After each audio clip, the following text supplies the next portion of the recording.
श्री कृष्ण कहते हैं, मन खुश रहे हमारा और इस जगत का कल्याण हो, हम सभी चाहते हैं। पर जैसी हमारी कामना है वह कभी पूरी होती नहीं। मन में तरह तरह के गंदे विचार मनुष्य के दिमाग में घूमते हैं। ऐसे में प्रश्न आता है कि मन में अच्छे विचार कैसे लाए। विचार उठते हैं मन से, इसलिए मन क्या है यह हमें पता होना चाहिए। इसके बाद ही हम गंदे और अच्छे विचारों के खेल को समझ सकते हैं। देखिए, मनुष्य का जीवन विचारों से ही तो है। किसी के मन में विचार आता है खुद को और इस दुनिया को बेहतर बनाने का, तो किसी को आत्महत्या का विचार आता है। इन विचारों से परेशान होने से पूर्व हमें समझना होगा कि आखिर मन में विचार कैसे आते हैं, मन में विचारों की उत्पत्ति कैसे होती है। मनुष्य को अपनी स्थिति के अनुरूप ही विचार आते हैं। मनुष्य की हालत यदि मजबूरी की है तो उसके कर्म भी मजबूरी में होंगे। यदि हालात बुरे हैं तो विचार खुदा भी बुरे ही आते हैं। इसलिए विचारों का आना आपके हालातों पर निर्भर करता है। सोचिए, आज परीक्षा है और आपने पूरी तैयारी कर ली है, तो क्या आपके मन में फेल होने के विचार आएंगे?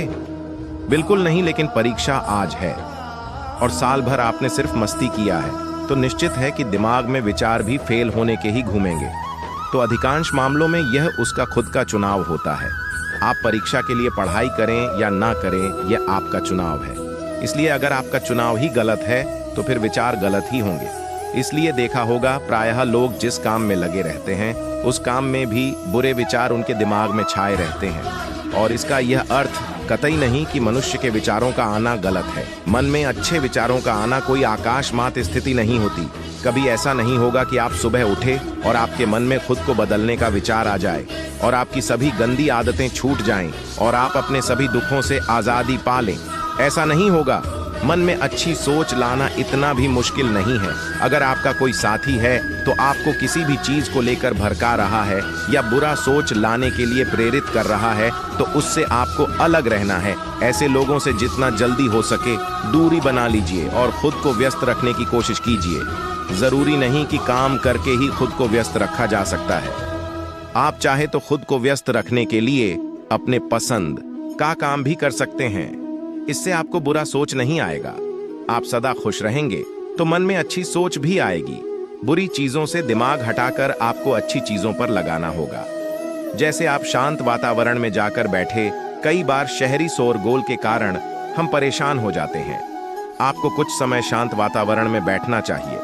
ऐसा करने से आपको सिर्फ अच्छी सोच आएगी। अगर आप इन चीजों को अपने जीवन में अपनाते हैं तो आप आसानी से नकारात्मक सोच से दूर हो सकते हैं। आपके दिमाग में चाहे बुरे विचार आते हो, उसकी फिक्र करने की जरूरत नहीं है। जब आप सुबह उठे तो एक अच्छा विचार सोचें और एक अच्छा वाक्य खुद से बोलने के लिए तैयार रखें। जैसे कि मैं आज बहुत खुश हूँ, आज मेरी मनोकामना पूर्ण होगी, या मैं अच्छे विचारों वाला व्यक्ति हूँ।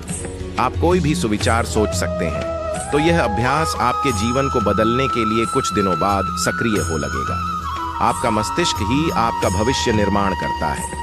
जब भी आप बिस्तर पर सोने जाएं तो इस बात का ध्यान रखें कि आप क्या सोचते हुए सो रहे हैं। यदि नकारात्मक विचार है तो उसकी जगह अपने और अपने परिवार के लिए कुछ अच्छा सोचकर सोए, या अपने इष्ट देव के नाम का जप करते हुए सो जाए। आपका अंतिम विचार ही पूरी रात आपके दिमाग में चलता रहता है, जिसका आपको पता नहीं चलता है। यह विचार ही आपके जीवन को सबसे ज्यादा प्रभावित करता है। इस विचार का सबसे अच्छा होना जरूरी है। अतः सोते समय अच्छे विचारों को दोहराते हुए सोना चाहिए। मन में किसी प्रकार का भय और शंका लेकर नहीं सोना चाहिए। इसलिए जब भी आप सोएं तो एक अच्छे विचार के साथ सोएं। दोस्तों, इसे मैं एक कहानी के माध्यम से समझाता हूँ। एक बार एक आदमी ने अपनी सारी जमा पूंजी से एक सुंदर घर बनवाया। गृह प्रवेश के एक दिन पहले उसके घर में आग लग गई और पूरा घर धू धू कर चलने लगा।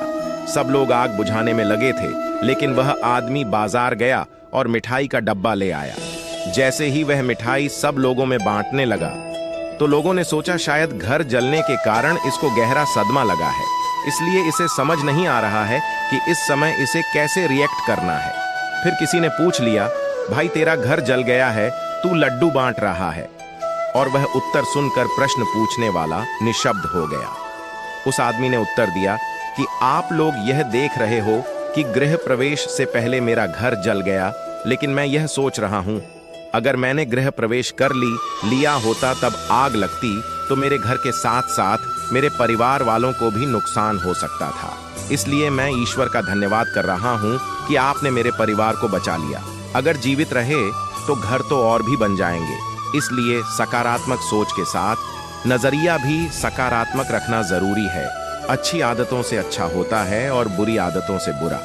यदि आप में किसी भी प्रकार का नशा करने, गाली भगने, क्रोध करने, ईर्ष्या करने, अनावश्यक भोजन करने और किसी का अपमान करने या अन्य किसी भी प्रकार की गंदी आदतें, तो फिर आपका वर्तमान और भविष्य भी वैसा ही होगा। बुरी आदतें डालनी नहीं पड़ती, वह संगत से स्वतः निर्मित हो जाती है। आप अपनी बुरी आदतों को छोड़ने की चिंता करने के बजाय अच्छी आदतें डालना शुरू करें, जैसे सुबह जल्दी उठना, किसी असहाय की सहायता करना, माता पिता के प्रतिदिन पैर छूना, अच्छे प्रवचन सुनना, लोगों से विनम्र से बात करना, खुद की और अपने मित्रों की गलतियां स्वीकार की। खुद का मतलब यह है, यदि आपसे घर, कॉलेज, ऑफिस या अन्य कहीं पर गलती हुई है तो इसे स्वीकार करने में कोई हर्ज नहीं है। गलतियों पर पर्दा डालने का प्रयास करेंगे तो आप लोगों की नजर में गिरते जाएंगे। काम करने वाले इंसान से गलतियां होती है, ये कोई बड़ा अपराध नहीं है, लेकिन इसे स्वीकार नहीं करना अपराध होता है।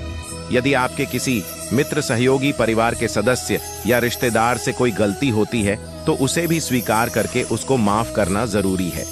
देखिए, जब इंसान के कदम उसे किसी नई मंजिल की तरफ ले जाते हैं तो अक्सर उसे पीछे मुड़कर देखने का मन करता है, क्योंकि उससे उसकी खट्टी मीठी यादें जुड़ी रहती हैं, कुछ सुविधाएं भी उसे वहां मिलती हैं। इसी तरह जब आप नया जीवन जिएंगे तो बीच में कुछ परेशानियां आ सकती हैं और इन बातों से मन घबराकर वापस उस पुराने सड़े गले जीवन को जीने के लिए बाध्य करेगा। ऐसी स्थिति में हिम्मत दिखाइए, श्री कृष्ण को याद कीजिए और जो बेहतर जीवन जीने का चुनाव किया है उस पर आगे बढ़ते रहे। पुराने समय में एक सेठ नदी किनारे वाले गांव में रहता था। कभी कभी नाव में सामान भरकर दूसरे गांव में व्यापार करने जाता था। उसके आसपास बहुत धन संपत्ति थी। वह नाव से सफर करता था, लेकिन तैरना नहीं जानता था। एक दिन वह दूसरे गांव से सामान बेचकर अपने घर लौट रहा था। नदी के बीच में उसकी नाव में छेद हो गया। नाव में पानी भरने लगा। सेठ डरने लगा कि अब वह डूब जाएगा। तभी उसे थोड़ी दूर एक मछुआरे की नाव दिखाई थी। सेठ ने मछुआरे को आवाज लगाकर अपने पास बुलाया और बोला कि मेरी नाव डूब रही है, मैं तैरना भी नहीं जानता भाई, तुम मुझे बचा लो, मैं तुम्हें अपनी पूरी धन संपत्ति दे दूंगा। मछुआरे ने उसे अपनी नाव में बिठा लिया। मछुआरे की नाव में बैठने के बाद सीट की हालत थोड़ी सामान्य हुई। अब सेठ कुछ सोचने लगा। वह मछुआरा से बोला, भाई, अगर मैं तुम्हें मेरी पूरी संपत्ति दे दूंगा तो मैं अपने घर परिवार का पालन कैसे करूंगा? मैं तुम्हें पूरी नहीं आधी संपत्ति दूंगा। मछुआरा चुपचाप नाव का चप्पू चला ला रहा था। सेठ फिर सोचने लगा। कुछ देर बाद उसने मछुआ से कहा, भाई, मेरी संपत्ति में मेरे बच्चों का भी अधिकार है। मैं तुम्हें आधा नहीं, 1/4 संपत्ति दूंगा। मछुआर ने कुछ नहीं कहा। कुछ ही देर में नव किनारे पहुंच गई। अब सेठ की सोच पूरी तरह बदल चुकी थी। वह सुरक्षित किनारे पर आ गया था। सेठ ने सोचा, इसने मेरी जान बचा के कोई बड़ा काम नहीं किया, यह तो इसका धर्म था। यह सोचकर सेठ ने मछुआ को सोने का एक सिक्का देना चाहा, लेकिन मछुआ ने यह लेने से मना कर दिया। सेठ ने वह सिक्का अपने पास रख लिया और वहां से चला गया। दोस्तों, इस कहानी से हमें क्या सीख मिलती है कि हमारे मन में अच्छे काम के लिए विचार बहुत कम आते हैं, और जब भी कोई ऐसा पुण्य कर्म का विचार आए तो वह काम तुरंत कर देना चाहिए। समय के आगे बढ़ने के साथ साथ हमारे विचार भी बदल जाते हैं। दोस्तों, इस वीडियो में बस इतना ही। मिलते हैं अगले वीडियो में। अपना ख्याल रखिएगा। जय श्री कृष्णा। राधे राधे।